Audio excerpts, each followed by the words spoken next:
1 2 1 2 1 2 1 2.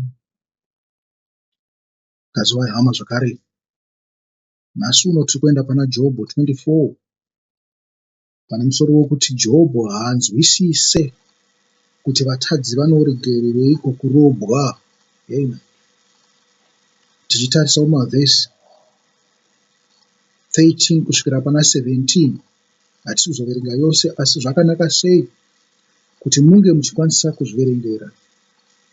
Takatoparidza kare pamusoro paJobho 1, Jobho 24 verse 1 to 12. Pano ndo patave. Jobho 24 verse 13 to 17 inotaura pamusoro pechiedza. Zvikanzi chiedza chinotandanisa rima, rima harikwanise kumira pachiedza. Pose panovhenekerwa nechiedza, rima rinotiza, rinotsvaga pekuvanda. Somumvuri, muri kuzvinzwa.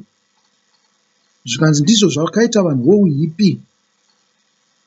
Asi ndinoti ini, vanhu vemuZimbabwe, munyika mune hupfumi hwokuti vamwe vakapfumisisa, vamwe varombosesa.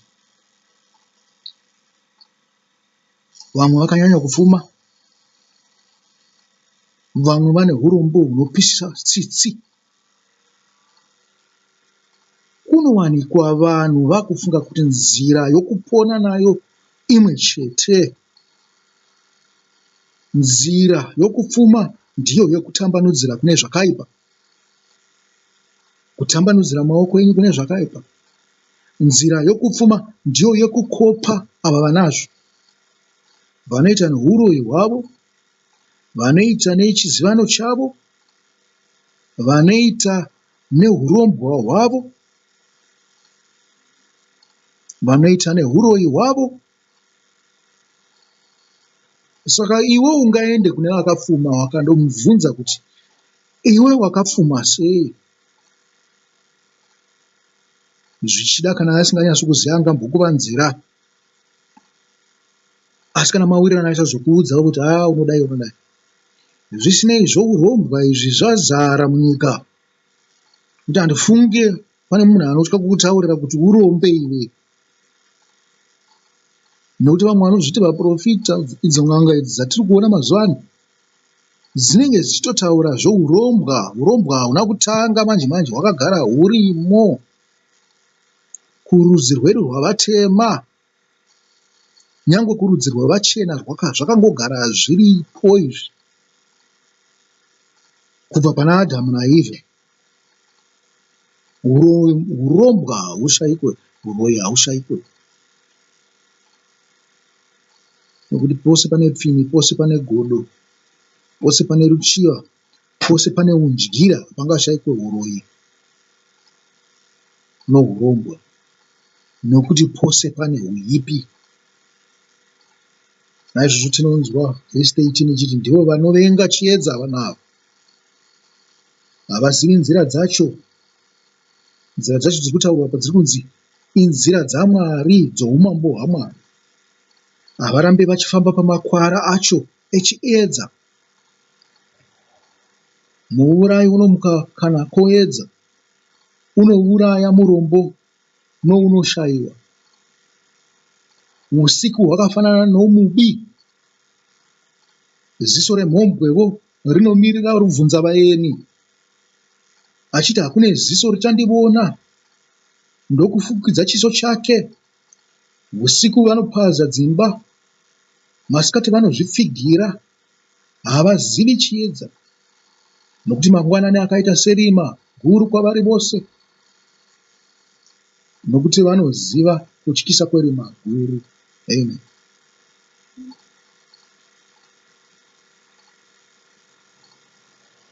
Muri kunzwa? Musanzwe pakunzi mhondi inobuda mangwanani ichinoita mabasa awo okuponda.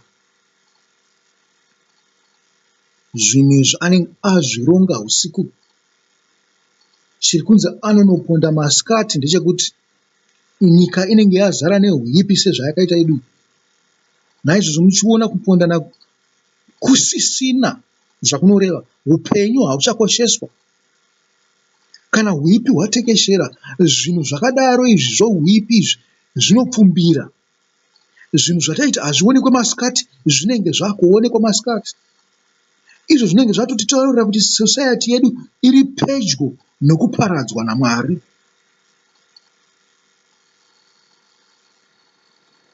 Nekuti mune mamwe masocieties zvinhu zvakadaro hazvingaitike masikati. Vanhu vachiona mhondi dzinototya kuponda masikati, mhombwe dzinototya kufamba masikati.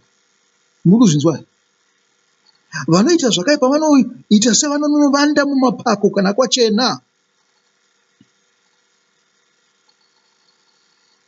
Asi kana nyika yakaipa, munonzwa nyangwe nen'anga dzakubuda masikati machena dzichidaidzira kuti uyai ndikupe urombwa. Munoziva urombwa unofanirwa kusungisa here? Nokuti urombwa hwose hune ropa mukati. Zvino zvahune ropa racho rabva kunani? Dai mapurisa paanongonzwa muprofita achidaro vachitobva vatongomhanya kunosunga. Pavanonzwa n'anga ichidaro vanobva vatomhanya kunosunga. Nokuti urombwa hune zvinhu izvozvo zviviri: kuba nokuuraya. Makanzwa imi zvichitaurwa kunzi wakaipa wakauya kuzoba, kuzouraya nokuparadza. Chinotikonzera kuti pasave nomunhu anosungwa zvichishambadzirwa masikati ndiko kuipa kwaita nyika yedu. Vanhu vanenge vari pasi petsvimbo yezvakaipa. Ndingati kutungamirirwa navakaipa. Naizvozvo vanhu vose vanotoshata. Uroyi huchatekeshera, kupondana kuchatekeshera, urombwa huchatekeshera, nechose chakaipa, huori huchatekeshera. Chiedza ngachidzinge rima. Handika makazviverenga? Makaenda pakutanga kwaMateo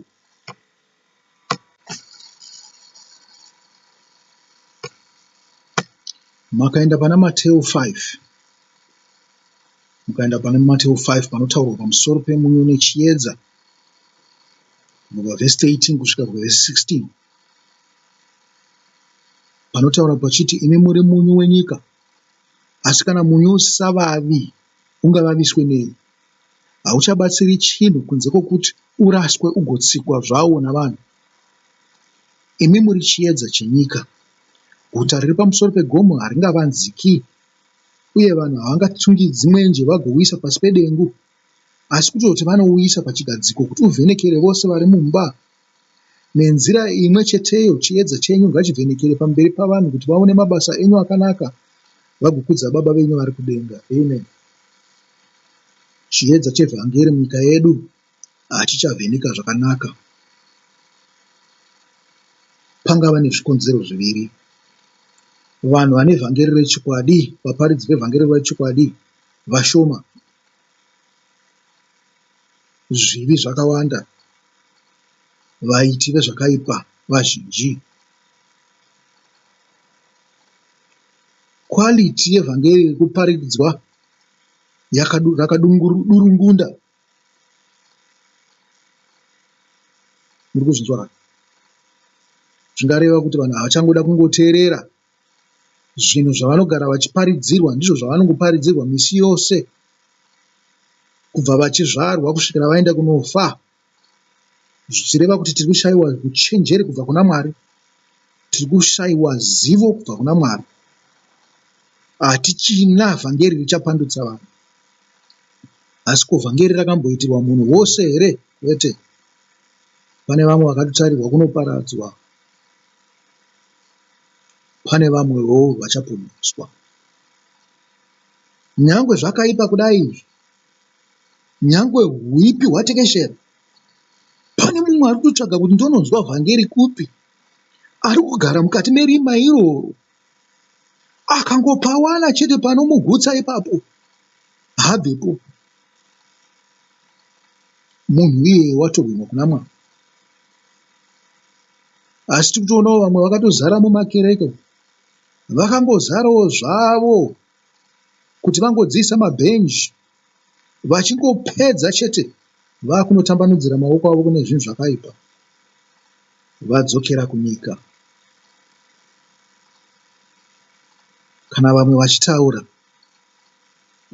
vanenge vachitaura vachiti tava panguva yekupedzisira. Nguva ndeyaMwari, Mwari ndiye anoziva nguva. Ngatitsvagei chiedza. Iyo mitemo yaMwari pachayo yakanaka, mitsvene. Ndipo pekutotangira ipapo. Usati wambofunga kunzwa vhangeri rose, chimbotangira pane mitemo yaMwari. Iyo yekuti kudza baba namai, kudzai vabereki. Usauraye, usanyepe, usaponda, usachiva. Kutotangira ipapo ndiyo nzira yechiedza. Ava vafundisi vanozongouyawo vachiwedzera.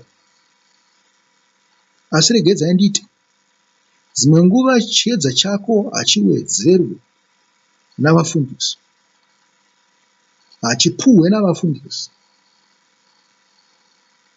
Nokuzvinzwa kutozoti uwedzerwe nemufundisi ndokunge une zvaunazvo. Nokuti nairo vhangeri rinoti kune uyo asina uchatorerwa nyangwe nechaanacho, asi uyo ane zvakawanda zvichawedzerwa. Zvinoita kuti munhu ane zvizhinji ade mufundisi. Mufundisi anenge achingoparidzawo zvake, asi pane zvaparidzwa izvozvo. Munhu ane zvakawanda anobata chimwe chitsva, nyangwe chisingazikanwa nemufundisi ari kuparidza, nyangwe ndechisiri kubatwa mukati mekereke yose. Nokuti zvinhu izvi tinozarurirwa nemweya mutsvene, uyezve hatizarurire zvakafanana panguva imwe chete. Mumwe nemumwe ane nzeve dzake dzaakapuhwa naMwari.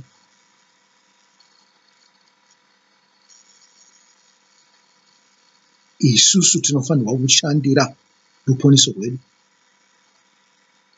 Nzeve dzedu dzinongoramba dzichienderera mberi nokuvhurika kana tichiramba takabatira pashoko raMwari, tichiritsvaga misi yose, tichifungisisa pamusoro pazvo. Avo vafundisi vanozongouya vowedzera kuti vanotiponesa chaizvo, kwete, havatiponesi. Asi zvakanaka kunowadzana tiri kukereke, nokuti dai usina kuenda kukereke ungadai usina kunzwa chitsva, nyangwe wakanga une zvizhinji.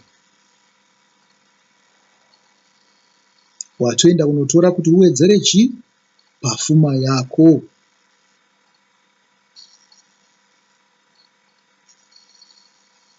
Naizvozvo idai chiedza, tsvagai chiedza, mugogara muchiedza, chisarai.